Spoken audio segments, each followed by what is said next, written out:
नमस्कार, मैं हूं AK कश्यप। आज एक महत्वपूर्ण टॉपिक पर बात करेंगे। वीडियो को लास्ट तक जरूर देखिएगा। इसलिए देखिएगा क्योंकि वित्त मंत्रालय ने कुछ गाइडलाइन जारी किए हैं और ये गाइडलाइन उन केंद्रीय कर्मचारियों के लिए है जो 1 जनवरी 2004 के बाद केंद्रीय सरकार के सेवा में आए हैं। आपके लिए वीडियो खासा इसलिए ज़्यादा महत्वपूर्ण है क्योंकि आप जिस चीज़ का इंतज़ार कर रहे हैं, सुनने के लिए जो आपकी कानें तरस रहे हैं कि कब ये यूपीएस जो है इसमें बिल्कुल हूबहू ओपीएस जैसा सेम सभी व्यवस्था को लागू कर दिया जाए, सीसीएस पेंशन रूल 1972 को यहाँ पे इफेक्टिव किया जाए। लेकिन अगर इस वीडियो में जब आप देखेंगे तो इसमें यही आपको देखने को मिलेगा कि यूनिफाइड पेंशन स्कीम में भी अब केंद्र सरकार के द्वारा कुछ महत्वपूर्ण सुधार किया जाना शुरू कर दिया गया है। सबसे पहले 1 अप्रैल 2025 को जो यूनिफाइड पेंशन स्कीम आया था तो उस समय केंद्रीय कर्मचारियों को लगा था कि आने वाले समय में यूनिफाइड पेंशन स्कीम उनके भविष्य को बेहतर तय करेगा।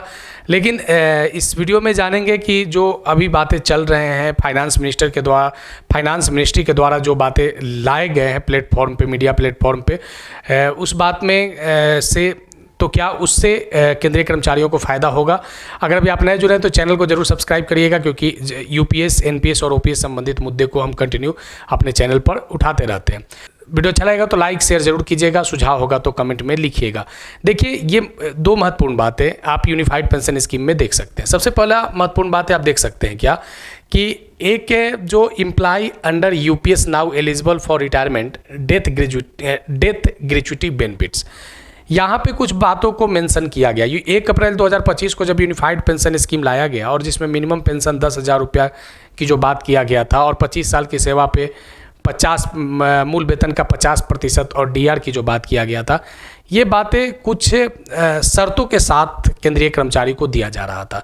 शर्त ये था कि आपका कॉर्पस यानी फंड को छोड़ देना पड़ेगा, या अगर आप एनपीएस एम्प्लॉई हैं और अगर आप यूपीएस में जाते हैं, अगर इस दरमियान में यूपीएस को जब आप ऑप्ट कर लिए हैं तो अगर किसी स्थिति में अगर डेथ हो जाता है या डिसेबिलिटी हो जाता है सर्विस दौरान में, तो उस समय उसके जो आश्रित पेंशन है या जो ग्रेच्युटी वाला जो डेथ ग्रेच्युटी वाला जो समस्या है, इस पर कोई बेहतर क्लेरिफिकेशन सरकार के द्वारा नहीं किया गया था। अब बाद में जाकर union minister mister Jitendra Singh ने इस संदर्भ में कुछ बातों को मेंशन किया था।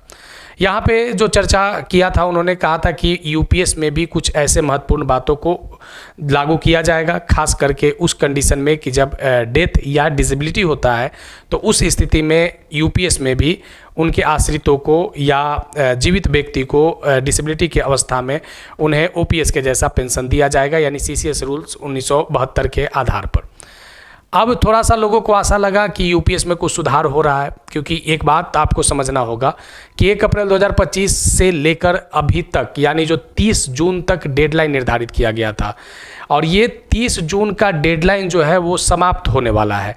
यानी अब 3 महीने का जो डेडलाइन, 90 दिन का डेडलाइन तय हुआ था, डेडलाइन तय किया गया था कि आप इस दरमियान में अगर आप एनपीएस हैं तो एनपीएस से आप यूपीएस में जा सकते हैं। यहाँ पे इस चीज़ को एनपीएस से यूपीएस में जाने पर एक शर्त लागू कर दिया गया था।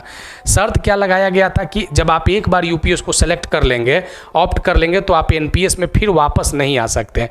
हुआ क्या कि यहाँ पे रफ्तार एकदम स्लो हो गया। केंद्रीय कर्मचारियों का जो रफ्तार था एनपीएस से यूपीएस में जाने का, तो दोनों में जब कंपेयर करने लगे तो एनपीएस को लोगों को थोड़ा सा अच्छा समझ आने लगा।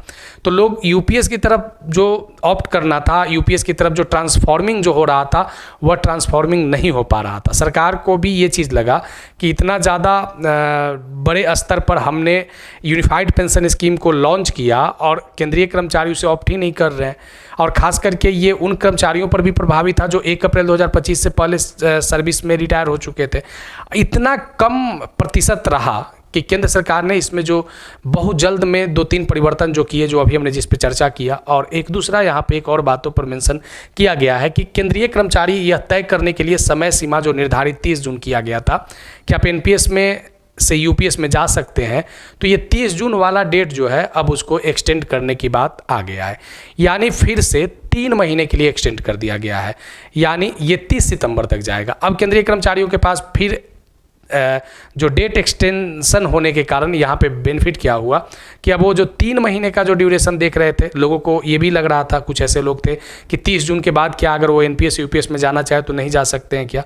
लेकिन यहाँ पे केंद्रीय सरकार ने कुछ राहत देते हुए कहा कि फिर हम 3 महीने के लिए एक्सटेंशन दे रहे हैं डेट में। अगर कोई केंद्रीय कर्मचारी या जो सेवानिवृत्त हो चुके हैं, जो एनपीएस में थे, अगर वो ऑप्ट करना चाहते हैं, यूपीएस को ऑप्ट करना चाहते हैं, तो वे यूपीएस के सशर्त नियमों के साथ वो यूपीएस में जा सकते हैं। इसी संदर्भ में यहाँ पे आप देख सकते हैं कि जो लिखा है कि in view of the representation receive from various stake holders requesting, ये जो स्टेक होल्डर जो लोग थे, तो इन लोगों के द्वारा कंटिन्यू मांग किया जा रहा था कि डेट एक्सटेंड किया जाए। यहाँ पे जो कट ऑफ डेट जो निर्धारण किया गया, decide to extended to the cut off date for exercising the option for UPS by 3 months up to 30 September 2025. Eligible existing employee, past retired and legal widowed spouse of deceased and past रिटायर्ड्स।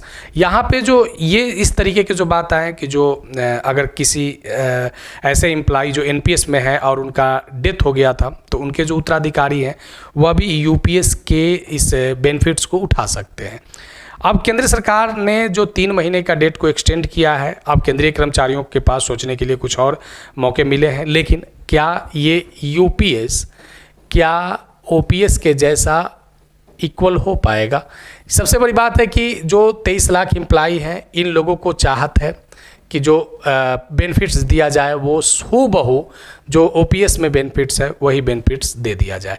और यहाँ पे जो मुख्य रूप से जो सुधार की भी कुछ बातें कि यूपीएस में गुंजाइश आने वाले समय में देखे जा सकते हैं, क्योंकि यहाँ पे वीआरएस का जो मुद्दा है ये काफ़ी ज़्यादा हॉट इशू है, क्योंकि वीआरएस में जो पेंशन की स्टार्टिंग की जो प्रक्रिया पे जो बात किया गया है यूपीएस में, इससे बहुत सारे लोगों में जो है वो असहज अपने आप को फील कर रहे हैं।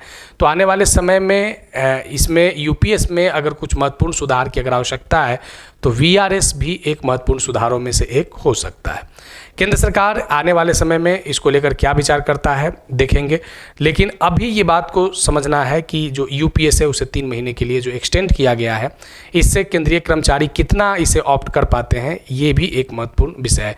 क्या जो अभी तक यानी जो 1 अप्रैल से 30 जून तक का जो प्रतिशत रहा है लोगों का चुनने की जो प्रक्रिया रहा है एनपीएस यूपीएस में जाने का, तो क्या उससे ज़्यादा आंकड़े बेहतर प्रदर्शित हो पाएंगे? क्या केंद्रीय कर्मचारी ज़्यादा उसके तरफ ट्रांसफॉर्मिंग हो सकते हैं यूपीएस के तरफ? तो ये आने वाले 3 महीने में फिर से कुछ महत्वपूर्ण इससे रिलेटेड आंकड़ों को पे भी बात करेंगे। तो अगर अभी आप नए जुड़े हैं तो ज़रूर चैनल को सब्सक्राइब करके बेल आइकन को दबा दीजिएगा। वीडियो अच्छा लगेगा तो लाइक शेयर जरूर कीजिएगा। सुझाव अगर होगा तो आप कमेंट में लिखिएगा। मिलेंगे आगे नेक्स्ट वीडियो नेक्स्ट टॉपिक में। धन्यवाद।